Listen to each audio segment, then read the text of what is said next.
and welcome to Plus TV News at the hour. I am Felicity Ezewike.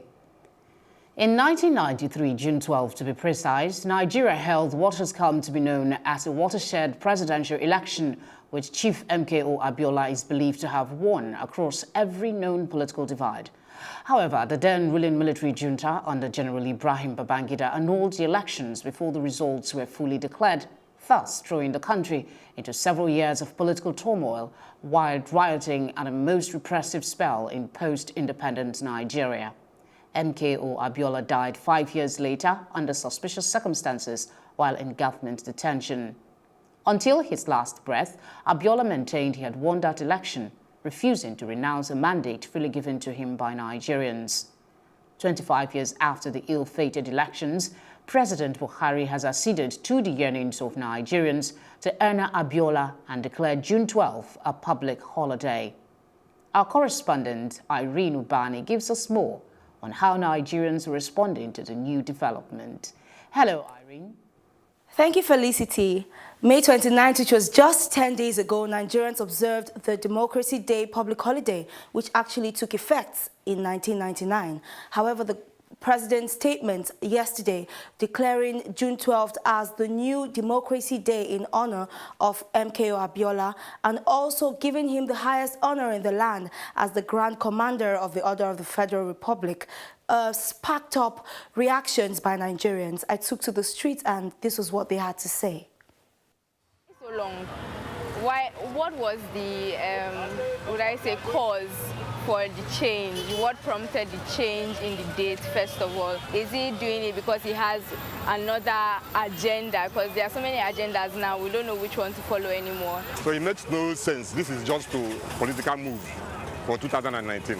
Pertaining to political move, I don't think it's a political move because all our past heroes are supposed to be honored, either political or not political.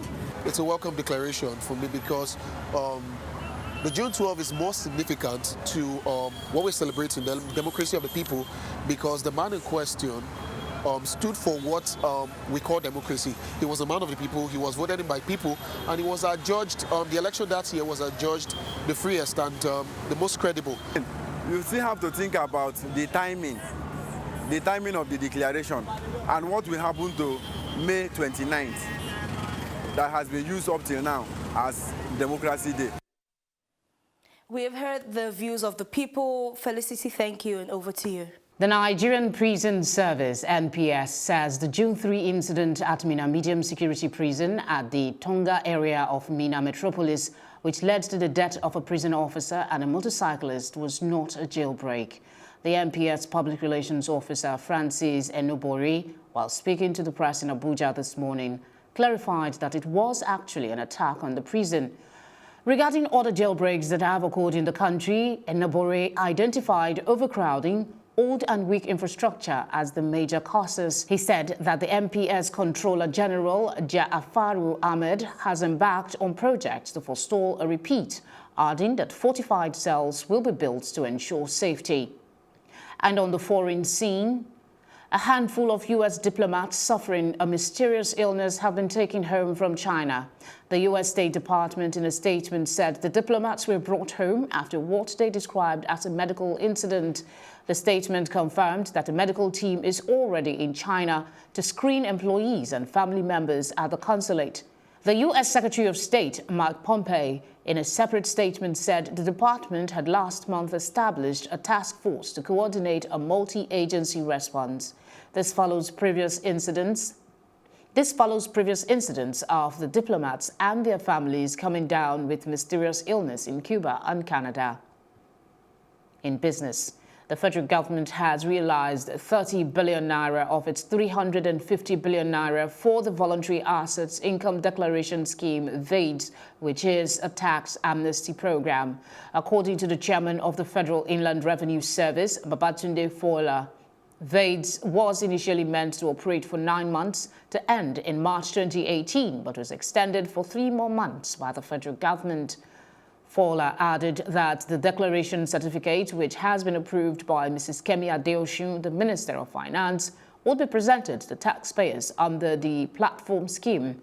He said this is only for those who declare their previously undisclosed assets and income of their own volition.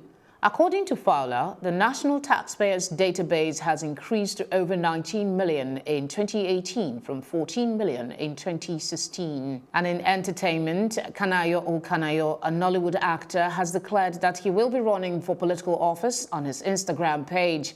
Kanayo has chosen to run on the platform of the All Progressive Grand Alliance, APGA. The veteran actor declared his intention for the House of Representatives seats in 2019 to represent the people of the Ahiazu Ezinihi Tembise federal constituency in Imo State. With Desmond Elliott, Yul Edochie, Binabo Febrisima and Kate Henshaw, to name a few, who have either run or won, it seems running for political office is the latest trend in the Nigerian entertainment industry. That concludes the news at the hour. I am Felicity Ezewike. To enjoy the rest of your day.